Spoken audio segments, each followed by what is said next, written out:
Guru, tuan guru, Buya, nasihati saya gimana agar saya ini menjadi orang yang usul pada Allah.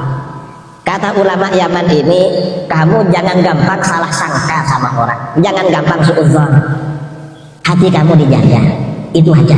Siap. Akhirnya pas hari Jumat karena beliau ingin mendapat, kalau berangkat Jumat ke masjid itu berangkat pagi-pagi sekali, kan pulangnya bawa onta yang besar. Beliau ke Masjidil Haram berangkatnya pagi-pagi sekali, duduk di depan Ka'bah lalu membaca kitab Dalailul Khairat, kitab sholawat. Nah, ketika beliau khusyuk membaca sholawat Dalailul Khairat, tiba-tiba ada seorang laki-laki bersandar ke Ka'bah, membelakangi Ka'bah. Yang lain di depannya baca sholawat, baca Quran, ini malah bersandar-sandar di Ka'bah, membelakangi. Akhirnya terbersit dalam hati Maulana Khalid, ini gak sopan, sudah bersandar ke Ka'bah, orangnya sandar ke Ka'bah, di depannya orang ibadah semua. Begitu hatinya Maulana Khalid terbersit begitu, ternyata yang bersandar ke Ka'bah itu orangnya waliullah. Langsung nunjuk-nunjuk ke Maulana Khalid, hei, kamu jangan suudzon sama saya ini orang mukmin. Orang mukmin itu lebih mulia daripada Ka'bah di hadapan Allah. Lebih mulia saya sebagai mukmin daripada Ka'bah. Gak apa-apa saya bersandar. Kamu kemarin sudah dinasehati sama ulama Yaman, jangan suudzon, masih suudzon lagi kamu ini. Loh, terkejut Maulana Khalid. Nah, ini artinya apa? Orang sufi itu, saudara, mengobati orang tidak hanya menggunakan teori, tapi praktek. Memang dokternya hati. Itu ulama sufi. Dan hanya sufi yang bisa seperti itu. Akhirnya Maulana Khalid minta maaf pada beliau. Saya minta maaf guru, saya minta maaf. Saya minta maaf, saya khilaf, minta maaf. Dari kemarin sudah ingin gak suudzon, gak malas suudzon lagi. Iya, jangan diulang. Doakan saya. Nah, akhirnya ditunjukkan oleh beliau, oleh laki-laki yang majdzub itu. Laki-laki yang waliullah. Kamu ini futuhnya kamu dapat futuh dari Allah. Artinya keterbukaan hati untuk usul kepada Allah. Tapi futuhnya kamu bukan di sini. Kamu nggak dapat guru di sini. Di mana guru? Kamu India. Akhirnya beliau Maulana Khalid Al-Baghdadi berangkat ke India menjadi pengikut tarekat Naqsyaband.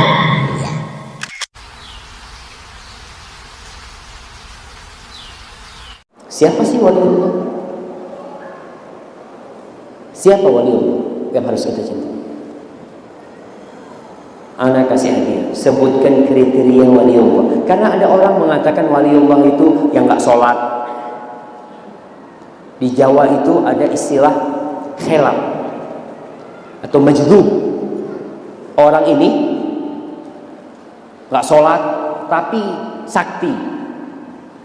Dulu di Jember itu ada orang kalau mobilnya mogok dia nggak isi bensin, dia kencingin mobilnya, bisa jalan. Bayangkan, jadi waliullah nih kayak gini.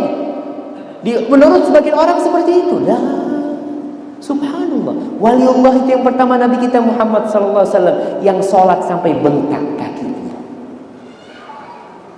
Jadi Rasul SAW bersabda, An Abi Hurairah radhiyallahu taala anhu, dari Abu Hurairah radhiyallahu taala anhu, qala Rasulullah sallallahu alaihi wasallam, Rasulullah sallallahu alaihi wasallam bersabda, innallaha qala, Allah berfirman, ini hadis qudsi diriwayatkan Imam Bukhari, man adali waliyan faqad adzantuhu bil harb, barang siapa yang memusuhi kekasihku maka aku mengumumkan perang kepada orang itu. Jadi kalau ada orang memusuhi kekasih Allah, Allah mengumumkan perang kepada orang itu. Terus siapa yang namanya waliullah? Allah katakan, wa ma taqarraba ilayya 'abdi bi syai'in ahabba ilayya mimma aftaradtuhu alaihi.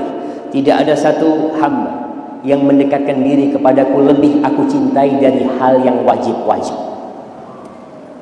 Langkah untuk menjadi waliullah adalah melaksanakan yang wajib. Itu langkah pertama. Kemudian kata Allah Subhanahu wa taala, wa ma yazalu 'abdi yataqarrabu ilayya bin nawafili hatta uhibba. Hambaku ini terus mendekatkan diri kepadaku dengan yang sunnah-sunnah.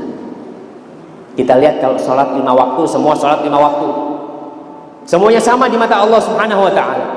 Tapi kalau ada orang yang qobliyah, mulai dia jaga qobliyahnya, Pak, dia jaga sholat duha, kemudian sholat malam, dia terus mendekatkan diri kepada Allah dengan yang sunnah-sunnah. Hatta uhibbah, sampai aku cinta kepada orang ini. Fa idza ahbabtuhu kuntu sam'ahu alladhi yasma'u bihi wa basaruhu alladhi yubsiru bihi wa yadahu allati yabtishu biha wa rijlahu allati yamshi biha. Kalau aku sudah cinta sama orang ini, maka aku akan jadi penglihatan dia. Orang ini tidak akan melihat kecuali yang dicintai Allah. Aku akan menjadi pendengaran dia. Hamba yang dicintai Allah tidak akan mendengarkan kemungkaran. Yang dia dengarkan adalah yang dicintai Allah. Aku akan menjadi tangan dia, di mana hamba tidak akan memukul atau mengambil, meletakkan sesuatu kecuali yang dicintai Allah. Dan Allah akan menjadi kaki dia, di mana orang ini tidak akan melangkahkan kakinya kecuali yang Allah ridhai. Wala in sa'alani la'utiyannah, ni waliullah. Kalau dia minta sama aku kasih. Wala in ista'adzani la'uidzannah. Kalau dia meminta perlindungan kepadaku, pasti aku lindungi. Allah kalau cinta sama hambanya, Allah memanggil Jibril. Idza ahabballahu 'abdan nada Jibril. Allah panggil Jibril. Lalu Allah katakan kepada Jibril, ya Jibril, inni uhibbu fulanan fa'ahibbah. Jibril, aku cinta kepada fulan, kau harus cinta sama dia. Fa'ahabbahu Jibril. Maka Jibril pun mencintai. Lalu Jibril menyeru kepada seluruh penghuni langit, semua penduduk langit. Jibril memanggil mereka semua. Malaikat-malaikat Allah yang ada di langit dipanggil, innallaha ahabba fulanan fa'ahibbu.